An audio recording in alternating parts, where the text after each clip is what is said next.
he's the acceptable monster at this time, like R. Kelly was the last time I sat on this couch. What'd I say? Money. Right. And That's correct. I'm not gonna let the rain stop me, I'm not gonna let the weather stop me, and I'm sure not gonna let the lions stop me.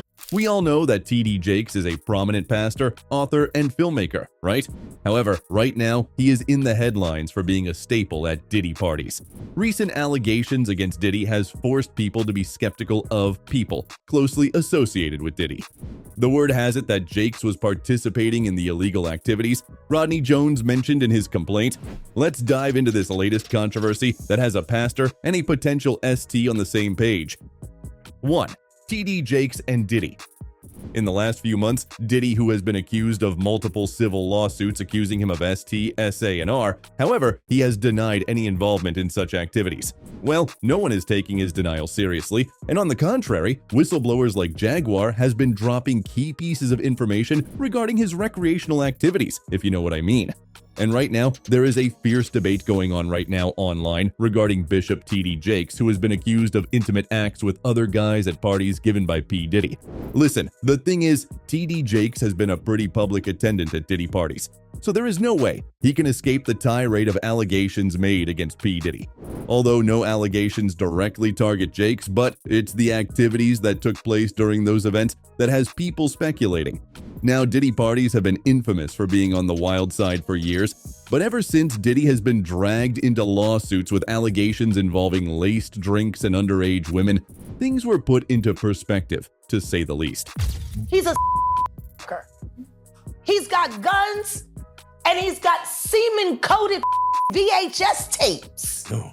Recently, the pictures of T.D. Jakes with P. Diddy at parties are blowing up and raising many eyebrows. Diddy was accused of sawing signer Cassie Ventura, and the word has it that she has allegedly turned over a flash drive and video to the FBI that incriminates Jakes as participating in gay intimacy with men and young boys. Anyway, you might not remember that Cassie's December complaint claimed that Jakes was participating in parties hosted by Combs in unverified reports on social media. Well, Jakes responded to the reports in a Christmas Eve service at the Potter's house, saying, "The worst that could happen. If everything was true, all I got to do is repent sincerely, from my heart. There's enough power in the blood to cover all kinds of sin. I don't care what it is, the blood would fix it. But I ain't got to repent about this."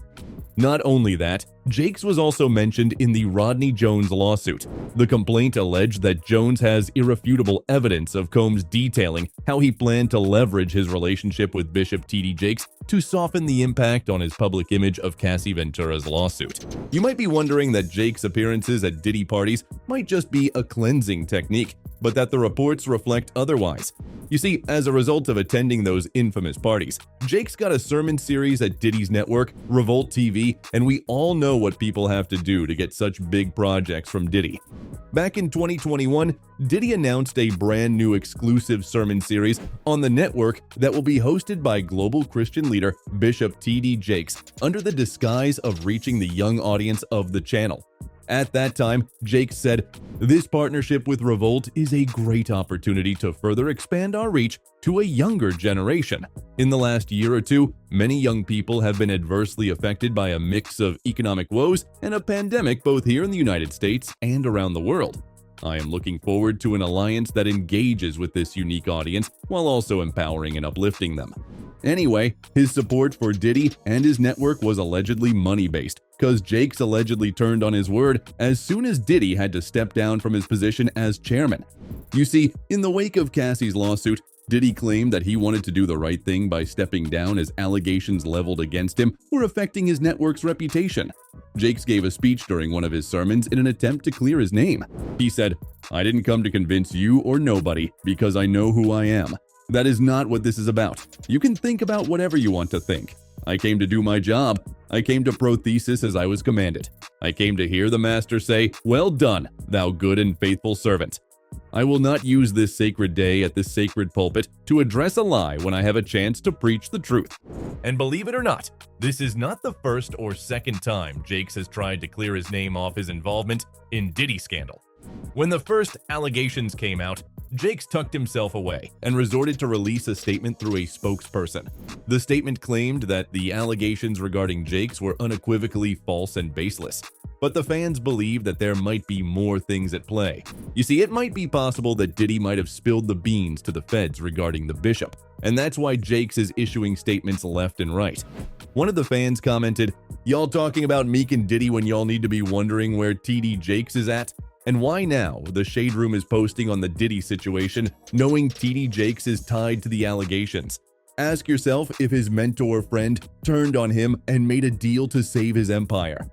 Not only that, it is said that Larry Reid has been issuing unofficial tidbits regarding the situation, revealing that Jakes has a week to respond to an intent to file by a Prophet Manasseh, who is allegedly claiming that he was conditioned and taken advantage of by Jakes.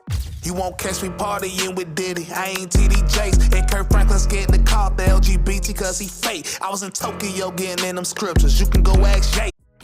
2. Jaguar Wright.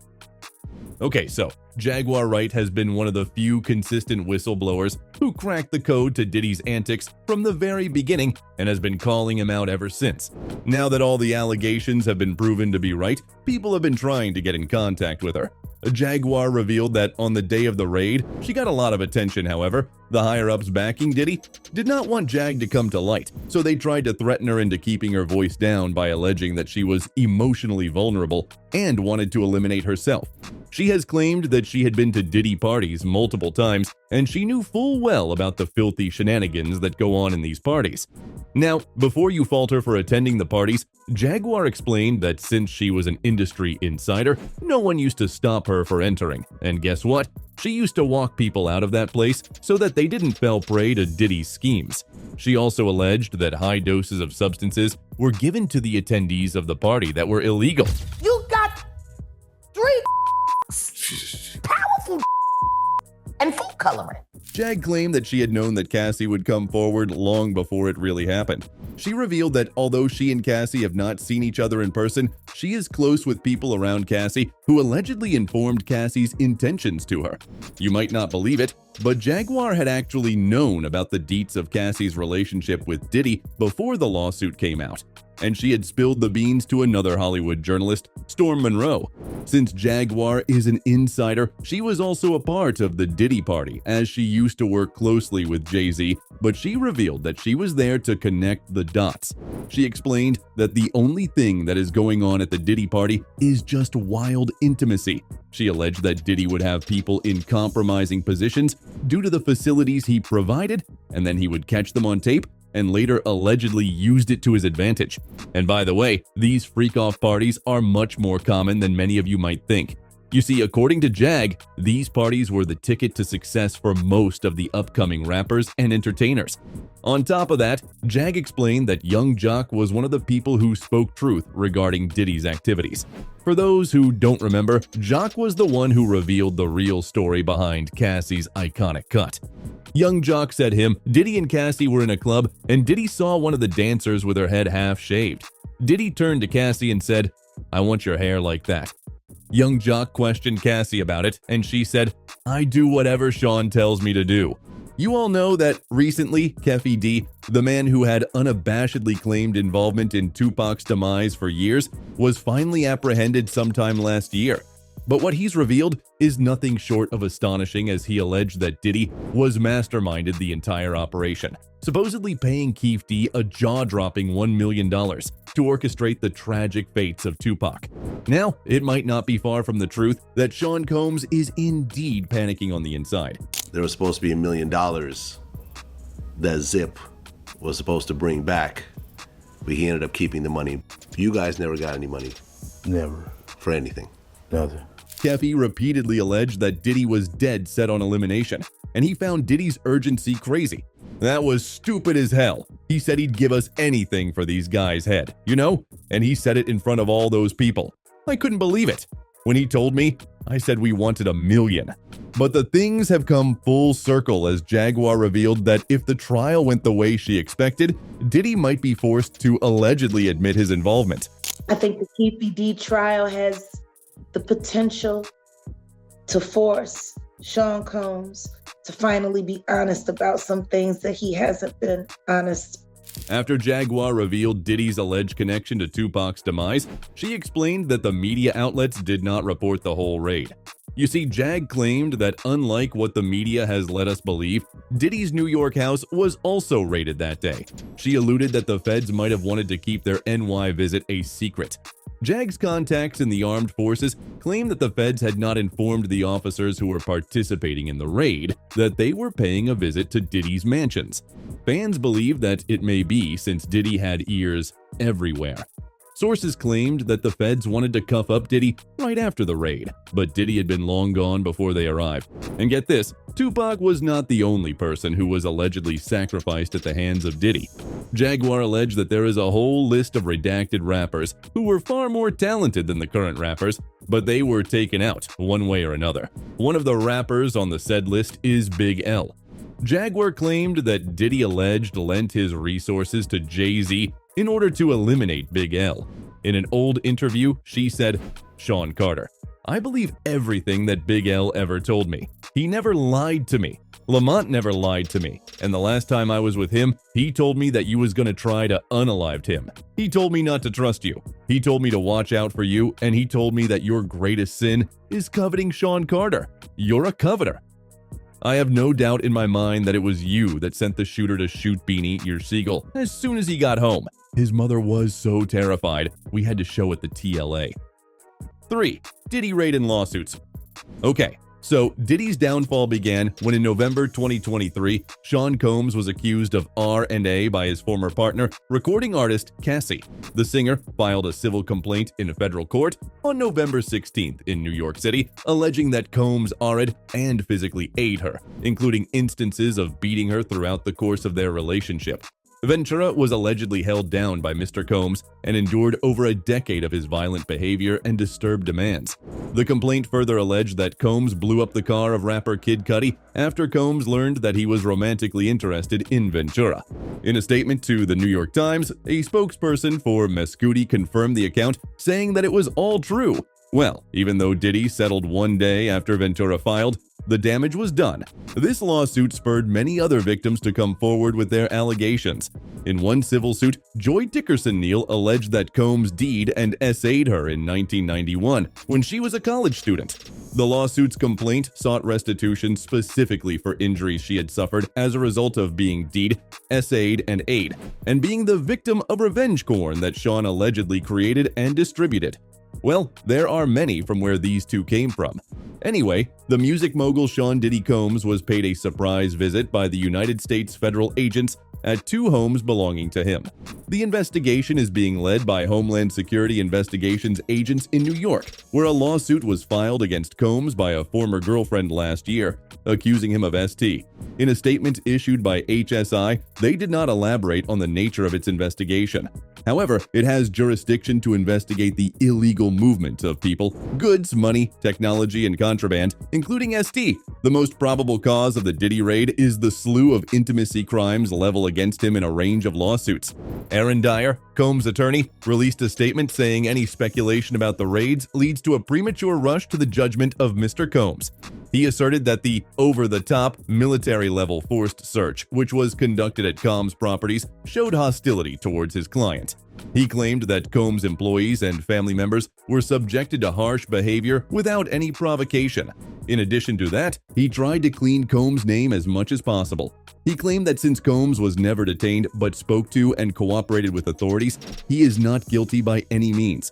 He explained that despite media speculation, neither Combs nor any of his family members have been arrested, nor has their ability to travel been restricted in any way. Not only that, but he asserted that there has been no finding of criminal or civil liability with any of the allegations. However, his claims have been nothing but lip service, as the rumors of Diddy being involved in shady business have been around for years. And for the public, the raid was parallel to an admission of guilt. Not to mention, multiple brands and businesses have decided to distance themselves from him or fully cut ties. And ironically, his Revolt channel was the first one to do so. Back in November, Combs had to step down from his chairman position temporarily. Although it was a precautionary measure, the network still released a tough statement, asserting that he was not a part of day-to-day operation of the channel. The statement read, "Sean Combs has stepped down from his position as chairman of Revolt. While Mr. Combs has previously had no operational or day-to-day role in the business, this decision helps to ensure that Revolt remains steadfastly focused on our mission to create meaningful content for the culture and amplify the voices of all Black people throughout this country and the African diaspora. Our focus has always been one that reflects our commitment to the collective journey of Revolt, one that is not driven by any individual, but by the shared efforts and values of our entire team on behalf of advancing, elevating, and championing our culture." And that continues. On top of that, at least 18 companies have distanced themselves from Diddy's recently launched e-commerce website, Empower Global, a marketplace for Black-owned businesses. The site was designed to function like Amazon, where sellers would pay a certain monthly subscription to operate on the platform. Hulu also scrapped a reality series centered on Diddy and his 7 children in the wake of the lawsuits against him. Let's not forget that the public tuition-free charter school that was co-founded by Diddy decided to cut ties with him last November. They claimed that they had reached the conclusion after a comprehensive evaluation of the allegations made by Cassie. Apart from that, fans believe that Jakes is panicking as his real face has been exposed for the world to see. The fact that he's making all of these excuses and thinks they sound credible just shows the power and protection he thinks he has. He has built himself up in his head so much, and his followers have put him on such a pedestal that he thinks wholeheartedly that this sounds like a reasonable explanation. He thinks people are beneath him and stupid. It's sickening. This is what happens when you play in God's face. That's it for today. See you at the next one. Goodbye.